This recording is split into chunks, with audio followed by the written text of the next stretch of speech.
നല്ല കാലത്ത് ഇങ്ങനെ കല്യാണം കഴിക്കണം എന്നൊരു ആഗ്രഹവും പൂതിയൊക്കെ ഉണ്ടായിരുന്നു. ഇപ്പൊക്കെ പ്രായമായില്ലേ, ഇനിയിപ്പോ അതൊന്നും വേറൊരു കാര്യമുണ്ട്. ഞാൻ ചോദിച്ചപ്പം അമ്മാവന്റെ കാര്യം പറഞ്ഞപ്പോൾ ആ പെങ്കൊച്ച് പറഞ്ഞു പ്രായമുള്ളവരെ കുഴപ്പമില്ല, സമാധാനമുണ്ട്. ഇപ്പോഴത്തെ പുതിയ തലമുറയൊന്നും വിശ്വസിക്കാൻ പറ്റും. അമ്മാവനോട് ഇരുന്നേ അതിനെ കുറിച്ച് ആലോചിച്ചിട്ട് പോയാൽ മതി. അത് നമുക്ക് സംസാരിക്കാലോ. അതെ, കല്യാണത്തിന് ബാക്കി കാര്യങ്ങളൊക്കെ ഞാൻ സംസാരിച്ചോളാം. അമ്മാവന്റെ താല്പര്യം ഉണ്ടോ എന്താണുള്ളത് എനിക്ക് അറിഞ്ഞാൽ മതി. പിന്നെ പെങ്കൊച്ചിനെ സംബന്ധിച്ച് ഒരു ദോഷവും പറയാനില്ല. നല്ല സ്വഭാവം, അത്യാവശ്യം കുറെ ടൈപ്പ് റൈറ്റിംഗ്, മറ്റേ എന്താ കമ്പ്യൂട്ടർ എന്തൊക്കെ കുറെ പഠിപ്പുണ്ട്.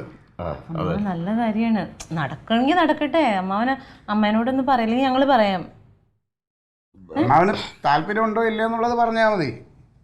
താല്പര്യമൊക്കെ ഉണ്ട് അമ്മാവന്. നിങ്ങൾ എന്താ പറയാ? അമ്മാവൻ ഇങ്ങനെ താല്പര്യം ഇല്ലാതിരുന്നാ പിന്നെ ഇനിയിപ്പോ ഞാൻ എന്ത് പറയാനാണ്? അല്ല, വെളുത്ത കുട്ടിയാ, വെളുത്ത കുട്ടിയാ പറഞ്ഞാ കറുത്തായാലും എന്താ കുഴപ്പം? അല്ല, നീ എന്താ സുന്ദരിയില്ലേ? എന്നെക്കാളും നിറമുണ്ട്, തന്നത്തിനേക്കാളും നിറമുണ്ട്. ഞാൻ ഫോട്ടോ ഉണ്ട്, പിന്നെ ഫോട്ടോ മൊബൈൽ കുഴപ്പമില്ല. എന്റെ പ്രായമുള്ള ആള് മതി എന്ന് പറഞ്ഞു അല്ലേ? അമ്മാവാ, ഇപ്പോഴത്തെ ചെറുപ്പക്കാരന്മാരുടെ ഒക്കെ രീതികൾ കണ്ടില്ലേ? കള്ളും കുടിച്ച് അവിടെ ഇവിടെ ശ്രദ്ധയില്ലാതെ. അപ്പോൾ പ്രായവും പക്വതയ്ക്ക് ഉത്തരവാദിത്തമുള്ള ഒരാളാകുമ്പോൾ അവർക്ക് താല്പര്യമുണ്ട്. അതുകൊണ്ടാണ് മനു ആലോചിച്ചിട്ട് പറഞ്ഞാൽ മതി. ഞാൻ ബാബുക്കുട്ടിനോട് പറയാന്ന് പറഞ്ഞിട്ടുണ്ട് 2 ദിവസം. അല്ല, നിങ്ങൾക്കൊക്കെ താല്പര്യമാണെങ്കിൽ,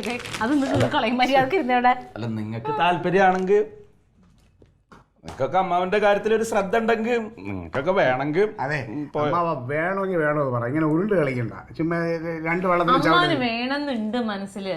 ഞാനതൊക്കെ ഇത് പക്ഷെ ക്ലീറ്റ് അമ്മേനോട് എന്നാ പറയേണ്ടത് ആദ്യം. നീ അമ്മയോട് നീ പറഞ്ഞാൽ മതി. എന്നോട് പറയുന്നില്ല.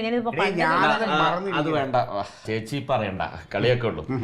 നമ്മൾ പോയി കണ്ടിട്ടൊക്കെ ശരിയായതിന്റെ ശേഷം ചേച്ചിയോട് പറഞ്ഞാൽ പിന്നെ അത് മതി. ഇനി അമ്മാവൻ അങ്ങനെ ഒരു നാണക്കെട്ടതുകൊണ്ട് ഒരു കാര്യം ചെയ്യാം, നമുക്ക് 2 ദിവസത്തിനകത്ത് തന്നെ നമുക്ക് പോയി കാണാം. കണ്ടിട്ട് എല്ലാം ഓക്കെ ആവണമെങ്കിൽ ബാക്കി എല്ലാവരെയും അറിയിക്കാം. ഞാനേ അൻസാറിനെ വിളിച്ചിട്ട് മറ്റേ നടക്കൂല എന്നൊന്ന് പറയാം. അൻസാറിനെ വിളിക്കാൻ വരട്ടെ. എന്താ അമ്മാവ, ഇത് എത്ര കൊടുക്കണമെന്നാ പറഞ്ഞ? അത് 3 ലക്ഷം രൂപയുടെ ബിസിനസ്സാണ്. അത് വേണ്ട നമുക്ക് ഇനിയിപ്പം. നീ അതെല്ലാം നഷ്ടം വന്നിട്ടുണ്ടെങ്കിൽ പിന്നെ അതാദ്യാവും. അല്ല, റഷീദ കമ്പനി അല്ലേ?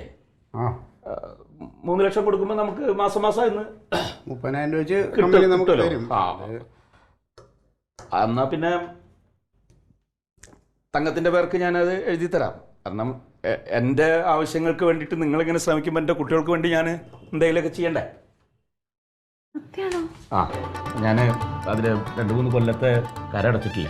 ഞാൻ നാളെ തന്നെ പോയിട്ട് അതൊക്കെ ഒന്ന് അടച്ചേ ശരിയാക്കിയിട്ട് എഴുതാനുള്ള ഏർപ്പാടാക്കിയിട്ട്. വേറൊന്നുമല്ല, ഈ ബിസിനസ് ഒന്ന് ചാലുവായി കഴിഞ്ഞാൽ നമ്മൾ തിരിച്ചു തരും പൈസ. ഇത് എന്റെ മക്കൾക്കുള്ള തന്നെ, അതൊന്നും പേടിക്കണ്ട കേട്ടോ.